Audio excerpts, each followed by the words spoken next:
ኦሪት ዘጸአት ምዕራፍ 12 እግዚአብሔርም በግብፅ አገር ሙሴንና አሮንን እንዲህ ብሎ ተናገራቸው። ይህ ወር የወሮች መጀመሪያ ይሁናችሁ፣ የዓመቱም መጀመሪያ ወር ይሁናችሁ። ለእስራኤል ልጆች ሁሉ ተናገሩ በሏቸው፣ በዚህ ወር በ10ኛው ቀን ሰው ሁሉ ለአባቱ ቤት አንድ ጠቦት፣ ለአንድ ቤትም አንድ ጠቦት ይውሰድ። የቤቱ ሰዎች ቁጥርም ለጠቦቱ የማይበቃ ቢሆን እርሱና ለቤቱ የቀረበው ጎረቤቱ እንደ ነፍሶቻቸው ቁጥር አንድ ጠቦት ይውሰድ።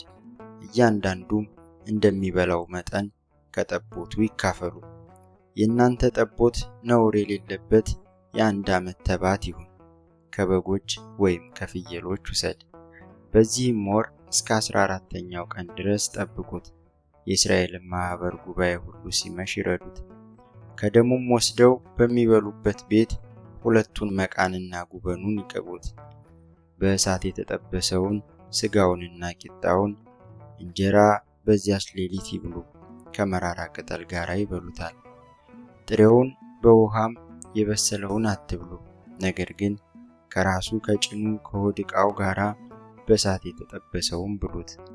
ከእርሱም እስከ ጧት አንዳች አታስቀሩ፣ እስከ ጧትም የቀረውን በእሳት አቃጥሉት።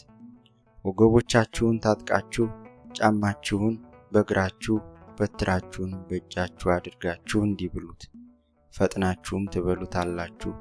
እርሱ የእግዚአብሔር ፋሲካ ነው። እኔም በዚያች ሌሊት በግብፅ አገር አልፋለሁ። በግብፅም አገር ከሰው እስከ እንስሳ ድረስ በኵርን ሁሉ ገድላለሁ። በግብፅም አማልክት ሁሉ ላይ ፈርድባቸዋለሁ። እኔ እግዚአብሔር ነኝ። ደሙም ባላችሁበት ቤቶች ምልክት ይሆንላችኋል። ደሙንም ባየሁ ጊዜ ከእናንተ አልፋለሁ። እኔም የግብፅን አገር በመታው ጊዜ መቅሰፍቱ ለጥፋት አይመጣባችሁም። ይህም ቀን መታሰቢያ ይሆናችሁ፣ ለእግዚአብሔርም በዓል ታደርጉታላችሁ። ለልጅ ልጃችሁ ሥርዓት ሆኖ ለዘላለም ታደርጉታላችሁ። 7 ቀን ቂጣ እንጀራ ትበላላችሁ። በመጀመሪያውም ቀን እርሾውን ከቤታችሁ ታወጣላችሁ። ከመጀመሪያውም ቀን አንስቶ እስከ 7ኛው ቀን እርሾ ያለበትን እንጀራ የሚበላ ነፍስ ከእስራኤል ተለይቶ ይጥፋ። በመጀመሪያውም ቀን የተቀደሰ ጉባኤ እንዲሁም በ7ኛውም ቀን የተቀደሰ ጉባኤ ይሆንላችኋል። ከሚበላው በቀር በእነርሱ ምንም አትሰሩም። ይህንን ብቻ ታደርጉታላችሁ። በዚህም ቀን ሰራዊታችሁን ከግብፅ አገር አውጥቻለሁና የቂጣውንም በዓል ጠብቁት። እንግዲህ ይህን ቀን ለልጅ ልጃችሁ ለዘላለም ሥርዓት ትጠብቃላችሁ። በመጀመሪያውም ወር በ14ኛው ቀን በመሸ ጊዜ ከወሩም እስከ 21 ቀን በመሸ ጊዜ የቂጣ እንጀራ ትበላላችሁ። 7 ቀን በቤታችሁ እርሾ አይገኝ። እርሾ ያለበትን እንጀራ የሚበላ ነፍስ ከመጻተኛው ጀምሮ እስከ አገር ልጁ ድረስ ከእስራኤል ማኅበር ተለይቶ ይጥፋ። እርሾ ያለበትን ምንም አትብሉ፣ በቤቶቻችሁም ሁሉ ውስጥ ቂጣ እንጀራ ብሉ። ሙሴም የእስራኤልን ሽማግሌዎች ጠርቶ አላቸው፣ በየቤታችሁ ጠቦት ምረጡ፣ ወስዳችሁም ለፋሲካ ረዱት። ከሂሶጵ ቅጠልም ጭብጥ ውሰዱ፣ በዕቃው ውስጥ ባለውም ደም ንከሩት።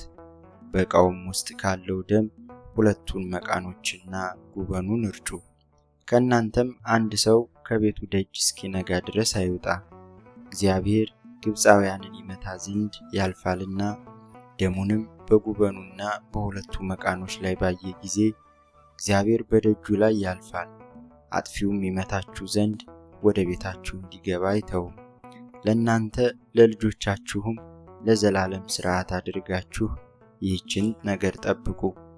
እንዲህም ይሆናል፣ እግዚአብሔር እንደተናገረ ወደሚሰጣችሁ አገር በገባችሁ ጊዜ ይህን አምልኮ ጠብቁት። እንዲህም ይሆናል፣ ልጆቻችሁ ይህ አምልኮ ለእናንተ ምንድን ነው ባሏችሁ ጊዜ እናንተ በግብፅ አገር በእስራኤል ልጆች ቤቶች ላይ አልፎ ግብፃውያንን በመታ ጊዜ ቤቶቻችንን ያዳነ የእግዚአብሔር የማለፉ መሥዋዕት ይህች ናት ትሏቸዋላችሁ። ሕዝቡም ተጎነበሰ ሰገደም። የእስራኤልም ልጆች ሄዱ፣ እንዲሁም አደረጉ። እግዚአብሔር ሙሴንና አሮንን እንዳዘዘ እንዲሁ አደረጉ። እንዲህም ሆነ፣ እኩለ ሌሊት በሆነ ጊዜ እግዚአብሔር በዙፋን ከተቀመጠው ከፈርዖን በኩር ጀምሮ በግዞት እስካሉት እስከ ምርኮኛዎቹ በኩር ድረስ የግብፃውያንን በግብፅ ምድር የተገኘውን በኩር ሁሉ የእንስሳውንም በኩሮች ሁሉ መታ። ፈርዖንም ባሪያዎቹም ሁሉ ግብፃውያንም ሁሉ በሌሊት ተነሱ። የሞተ የሌለበት ቤት አልነበረምና በግብፅ ምድር ታላቅ ልቅሶ ሆነ። ፈርዖንም ሙሴንና አሮንን በሌሊት ጠርቶ እናንተ የእስራኤልም ልጆች ተነሱ፣ ከሕዝቤ መካከል ውጡ፣ ሂዱም፣ እንዳላችሁም እግዚአብሔርን አገልግሉ፣ እንዳላችሁም መንጋችሁንና ከብቶቻችሁን ውሰዱ፣ ሂዱም፣ እኔንም ደግሞ ባርኩኝ አለ። ግብፃውያንም ፈጥነው ከምድሩ ይወጡ ዘንድ ሕዝቡን ያስቸኩሏቸው ነበር፣ ሁላችን እንሞታለን ብለዋልና። ሕዝቡም ሊጡን ሳይቦካ ተሸከሙ፣ ቡሃቃውንም በልብሳቸው ጠቅልለው በትከሻቸው ተሸከሙት። የእስራኤልም ልጆች ሙሴ እንዳዘዘ አደረጉ። ከግብፃውያንም የብርንና የወርቅን ዕቃ ልብስንም ለመኑ። እግዚአብሔርም ለሕዝቡ በግብፃውያን ፊት የፈለጉትን እንዲሰጧቸው ሞገስን ሰጠ። እነርሱም ግብፃውያንን በዘበዙ። የእስራኤልም ልጆች ከራምሴ ተነስተው ወደ ሱኮት ሄዱ። ከሕፃናቱም ሌላ 600,000 ሰው የሚያህል እግረኛ ነበረ። ደግሞም ሌላ ብዙ ድብልቅ ሕዝብ፣ መንጋዎችና ላሞችም እጅግ ብዙም ከብቶች ከነርሱ ጋር ወጡ። ከግብፅም ከነርሱ ጋር ያወጡትን ሊጥ ጋገሩ፣ አልቦካም ነበርና ቂጣ እንጎቻ አደረጉት። ግብፃውያን በመውጣት ስላስቸኮሏቸው ይቆዩ ዘንድ አልተቻላቸውም፣ ስንቅም አላሰናዱም ነበር። የእስራኤልም ልጆች በግብፅ ምድር የተቀመጡት ዘመን 430 ዓመት ሆነ። እንዲህም ሆነ 430 ዓመት ከተፈጸመ በኋላ በዚያ ቀን የእግዚአብሔር ሰራዊት ሁሉ ከግብፅ ምድር ወጣ። ይህች ሌሊት ከግብፅ ምድር ስላወጣቸው ለእግዚአብሔር የተጠበቀች ናት። ይህች ሌሊት በእስራኤል ልጆች ሁሉ ዘንድ እስከ ልጅ ልጃቸው ድረስ ለእግዚአብሔር የተጠበቀች ናት። እግዚአብሔርም ሙሴንና አሮንን አለ፣ ይህ የፋሲካ ሕግ ነው፣ ከእርሱ እንግዳ ሰው አይብላ። በብር የተገዛ ባሪያ ቢኖር ከተገረዘ በኋላ ከእርሱ ይብላ። መጻተኛና ሙያተኛ ግን ከእርሱ አይብሉ። በአንድ ቤትም ይበላ፣ ከሥጋውም አንዳች ከቤት ወደ ሜዳ አታውጡ፣ አጥንትንም አትስበሩበት። የእስራኤልም ጉባኤ ሁሉ ያድርጉ። እንግዳ ሰውም በመካከላችሁ ቢቀመጥ ለእግዚአብሔርም ፋሲካን ሊያደርግ ቢወድ አስቀድሞ ወንድ ሁሉ ይገረዝ፣ ከዚያም ወዲያ ይቅረብ ያድርግም፣ እንደ ሀገር ልጅም ይሆናል። ያልተገረዘ ሁሉ ግን ከእርሷ ይብላ። ለሀገር ልጅ በእናንተ መካከልም ለሚቀመጡ እንግዳዎች አንድ ሥርዓት ይሆናል። የእስራኤልም ልጆች ሁሉ እንዲህ አደረጉ። እግዚአብሔር ሙሴንና አሮንን እንዳዘዘ እንዲሁ አደረጉ። በዚያም ቀን እግዚአብሔር የእስራኤል ልጆች ከሰራዊታቸው ጋር ከግብፅ ምድር አወጣ።